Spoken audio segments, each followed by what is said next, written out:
Bonjour, Général Hunziger. Merci d'être ici aujourd'hui. Commençons par cette journée fatidique du 22 juin 1940. Qu'est-ce que cet armistice signifiait pour la France à ce moment-là? Cet armistice, ce n'était pas juste un traité ou un document à signer.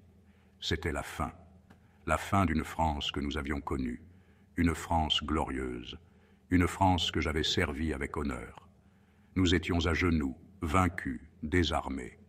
Cette signature, c'était plus qu'une formalité, c'était le symbole de notre effondrement. Et pour moi, en tant que soldat, cela représentait le pire des cauchemars. Nous, la grande nation, contraints de demander grâce à l'ennemi.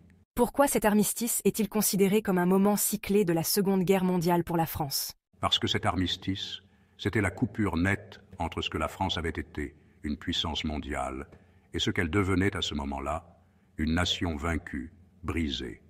Il ne s'agissait plus seulement de la guerre. C'était la transformation de notre pays, politiquement, moralement.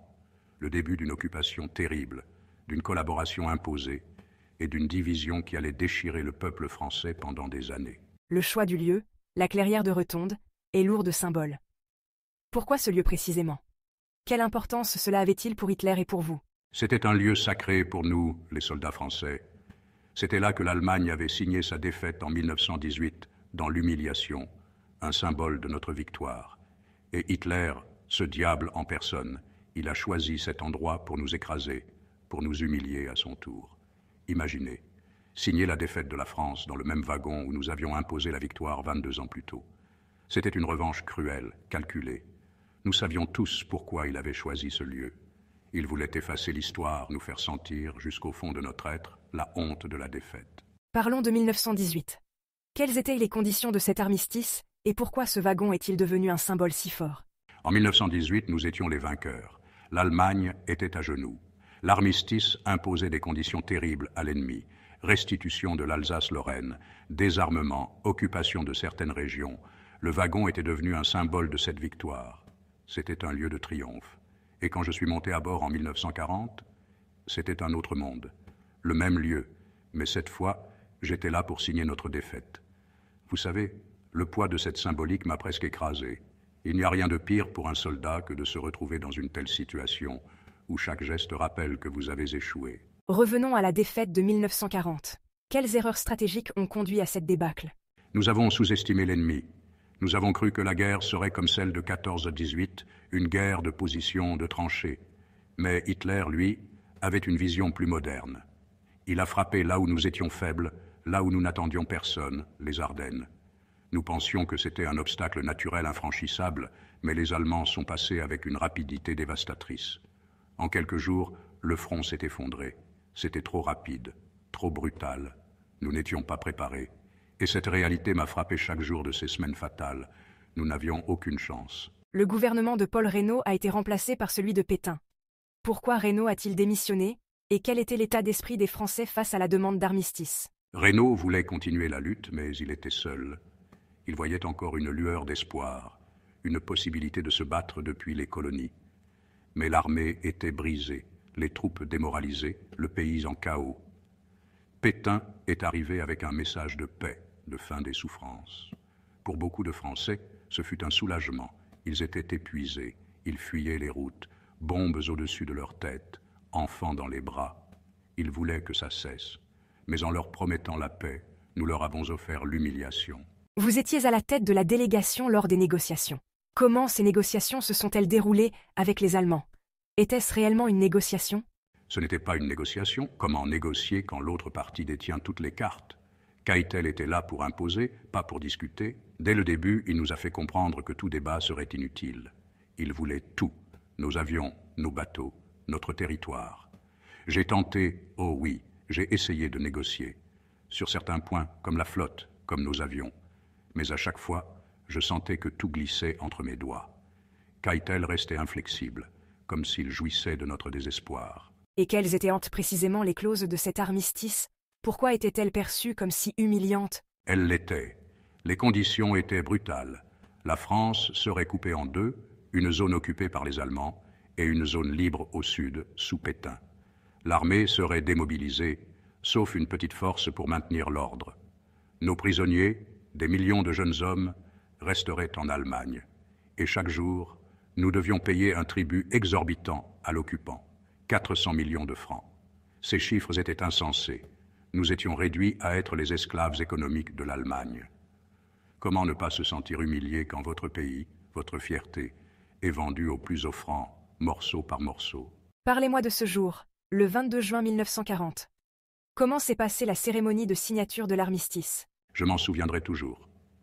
Hitler était là, entouré de ses généraux, comme un conquérant revenant réclamer son dû. Quand il est entré dans le wagon, je l'ai vu s'asseoir là où Foch avait été, comme un maître du destin. Puis vint notre tour. Traverser la clairière sous les regards des Allemands, c'était comme marcher vers l'échafaud. Quand je me suis assis pour signer, j'ai ressenti un poids immense sur mes épaules. Je n'étais plus un général, je n'étais plus un soldat. J'étais un homme vaincu, un homme qui devait accepter l'inacceptable. À ce moment précis, j'aurais voulu être n'importe où, sauf là. Quelles ont été les conséquences immédiates de cet armistice pour la France et comment la division du territoire a-t-elle affecté le pays? L'occupation a commencé immédiatement. Les troupes allemandes ont envahi le nord et l'ouest, laissant le sud à Pétain.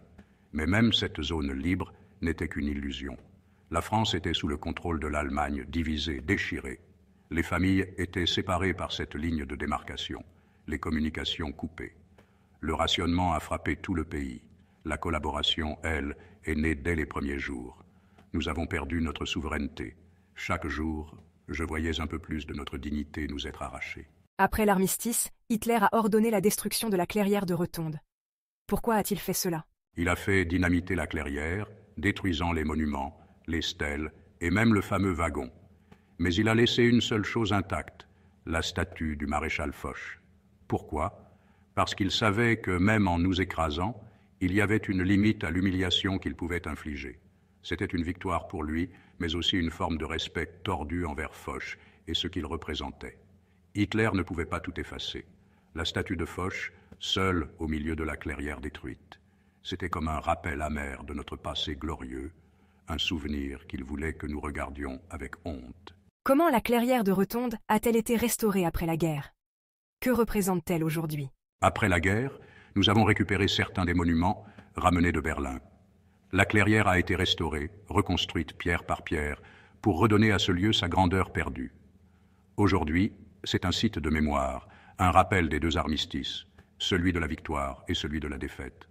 On peut y ressentir à la fois la fierté et la douleur. C'est un lieu où l'on se souvient de ce que la France a traversé, des sacrifices, des erreurs et des espoirs brisés. Et pourtant, c'est aussi un lieu de réconciliation. Aujourd'hui, on y voit la force de la France qui s'est relevée après la guerre. Avant de conclure, Général, pourriez-vous nous parler de ce qu'il vous est arrivé après la signature de cet armistice? Comment avez-vous vécu l'après-guerre? Après la signature, ma mission ne s'est pas arrêtée là. Le pays était dévasté, et en tant que militaire, mon devoir était de continuer à servir, malgré tout. J'ai été nommé ministre de la guerre dans le gouvernement de Vichy sous Pétain. Ce n'était pas un choix que je faisais de gaieté de cœur, mais c'était la France, même cette France occupée et humiliée. Je pensais, comme beaucoup à cette époque, que je pouvais limiter les dégâts, protéger ce qui pouvait encore l'être. Mon rôle était de réorganiser une armée qui n'en était plus vraiment une. Une armée réduite à 100 000 hommes, sans véritables moyens, surveillée de près par l'occupant allemand. Chaque jour, je sentais l'ombre de l'occupation, les contraintes de l'armistice. Mais je pensais encore pouvoir préserver un semblant de souveraineté pour la France. Et personnellement, comment avez-vous vécu cette période? Ce fut une période d'immense souffrance intérieure. Les décisions que j'avais dû prendre, les responsabilités que je portais. Chaque jour, je me demandais si j'avais fait le bon choix en signant cet armistice. Il y avait des moments où je me sentais trahi par mon propre pays, par l'histoire elle-même. D'autres moments où je me disais que j'avais fait ce qu'il fallait pour épargner à la France une destruction totale. Mais il n'y avait pas de réconfort dans ces réflexions. Je portais le fardeau de la défaite, je le sentais à chaque regard, à chaque conversation. La collaboration sous Vichy m'a profondément marqué. J'avais cru pouvoir sauver la France d'un mal encore pire, mais ce régime, il nous a entraînés dans un gouffre. C'était une lutte constante entre l'honneur militaire et les compromis politiques. Vous avez continué à servir jusqu'à votre mort, n'est-ce pas? Oui, En 1941, j'ai été nommé commandant des forces françaises en Afrique du Nord. Mais la guerre ne m'a jamais vraiment laissé de répit. Le 12 novembre 1941, j'ai trouvé la mort dans un accident d'avion en revenant du front libyen. Certains disent que c'était une simple tragédie. D'autres y voient un destin ironique pour un homme qui avait tenté de naviguer entre les ruines d'un pays dévasté. Mon parcours s'est terminé là. Je ne saurai jamais si, au fond, mes choix ont aidé ou trahi mon pays. Ce que je sais, c'est que j'ai fait ce que j'ai pu, dans des circonstances où tout semblait perdu. Votre parcours est celui d'un homme qui a dû faire face à des décisions impossibles. L'histoire portera son jugement, mais aujourd'hui, votre témoignage nous éclaire sur la complexité des choix en temps de guerre. Merci, Général Hunsiger. Merci à vous, mademoiselle. N'oubliez jamais que la paix est un trésor fragile. J'espère que les générations futures comprendront cela, avant qu'il ne soit trop tard.